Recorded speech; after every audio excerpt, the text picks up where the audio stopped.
नमस्कार बालमित्र मैत्रिणींनो, मी मंगला आवलगावकर. मंगलाच्या धमाल गोष्टी नावाचं माझं यूट्यूब चॅनल आहे आणि तुम्ही सगळेजण 4 गोष्टी ऐकत असता. तर आज मी आता एक गोष्ट घेऊन आले नवीन बरं का. गोष्टीचं नाव आहे राजू आणि गजू. काय नाव आहे? राजू आणि गजू. तर 2 मुलं असतात बरं का. साधारण असतात, ती 7वीत वगैरे असतात. शेजारीच राहत असतात एका गावात. एकाचं नाव असतं राजू आणि दुसरा असतो गजू. तर राजू जो असतो ना, तो राजू श्रीमंत असतो खूप, अगदी खूप मोठा बंगला, नोकर चाकर असतं त्याच्या घरी. आणि गजू जो असतो तो गरीब असतो. त्यांच्याकडं नोकर चाकर वगैरे नसतात. सगळं काम त्याची आई घरीच करते आणि हे सगळेजण पण आईला एकटीवर पडू नये म्हणून प्रत्येकजण आपापलं काम करत असतो. असं त्यांच्याकडं आईने वळण लावलेलं असतं. आणि तो हुशार खूप असतो. राजू पण हुशार असतो, गजू पण हुशार असतो. कधी राजूचा पहिला नंबर येतो, कधी गजूचा नंबर येतो पहिला. गजूचा पहिला नंबर आला की राजूला मात्र फार त्याचा राग यायचा बरं का. आणि त्याला अगदी मत्सर वाटायचं त्याचा.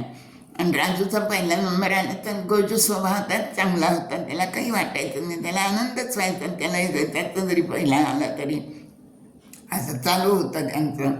एके दिवशी काय झालं, शाळेत गेले दोघंजण आणि राजूला थोडासा उशीर झाला, 5 मिनटं यायला. राजूची आपली नेहमीची चिडचिड असायची आणि राजूला चिडचिड करायला.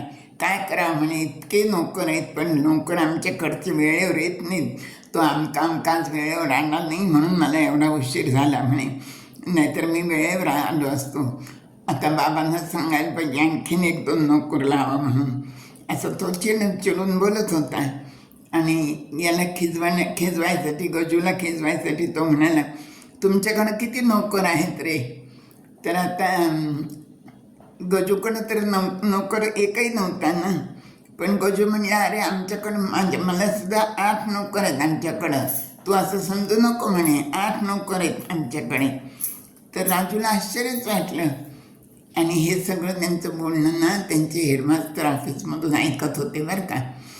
तर मग तो म्हणे, गजू म्हणाला, अरे माझ्याकडं 8 नोकर आहेत म्हणे आणि ते वेळेवर येतात, काम करतात माझं सगळं. आणि दुसरी गोष्ट, ते पगार पण घेत नाहीत आणि सुट्टी पण घेत नाहीत कधीच. इतके प्रामाणिक नोकर आहेत म्हणे माझ्याकडचे. मग राजू म्हणाला, कोण रे सांग बरं मला, तर एकही नोकर तुझ्याकडं आलेला दिसत नाही. मग गजू म्हणाला, अरे माझे 2 हात, माझे 2 पाय, माझे 2 डोळे आणि माझे 2 कान, हे 8 नोकर माझ्याकडे आहेत म्हणे. त्यांना मी काही पगार देत नाही, ते कधीच सुट्टी पण घेत नाहीत आणि माझी सगळी कामं वेळच्या वेळी नीटनेटकी होतात.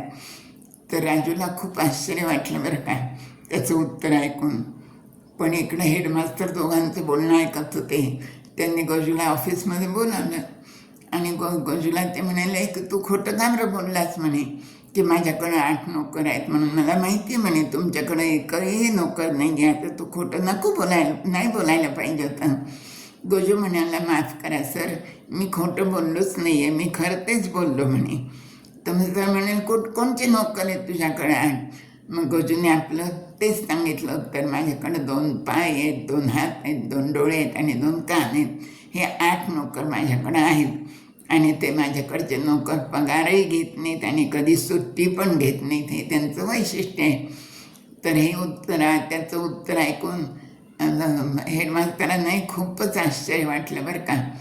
आणि त्यांनी शाबासकी दिली त्याला. आणखीन स्वावलंबनाबद्दल त्याला छान त्याचं कौतुक केलं. तर आपण स्वावलंबी असायलाच पाहिजे ना. तुम्हाला वाटतं ना, पाश्चात्य देशांमध्ये आपण बघतो बघा, तिकडं मात्र श्रमप्रतिष्ठा आणि स्वावलंबन याला खूप महत्त्व आहे. अगदी प्रत्येक लहानपणापासूनच प्रत्येक मुलाला ते बाळकडू दिलेलं असतं स्वावलंबी होण्याचं. तिकडं नोकर मिळतही नाही, नोकर ठेवणं परवडतही नाही. तिकडं आपलं काम आपल्यालाच करावं लागतं आणि लहानपणापासून मुलांवर तसे संस्कार केले जातात. तर हे त्यांच्याकडच्या चांगल्या गोष्टी आपण घ्यायला पाहिजेत ना. स्वावलंबन आहे, स्वच्छता आहे, त्याच्यानंतर प्रामाणिकपणा आहे, श्रमप्रतिष्ठा आहे.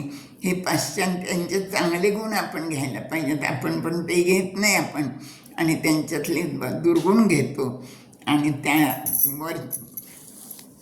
वरच्या काय भुललासी वरलिया रंगा असं करून आपण अंधानुकरण करत बसतो. तर हा गजू तसा नव्हता बरं का. हा स्वावलंबी मुलगा होता, गरीब जरी असला तरी. तर ही अशी एक नवीनच गोष्ट आज मला आठवली म्हणून मी तुम्हाला सांगितली. धन्यवाद.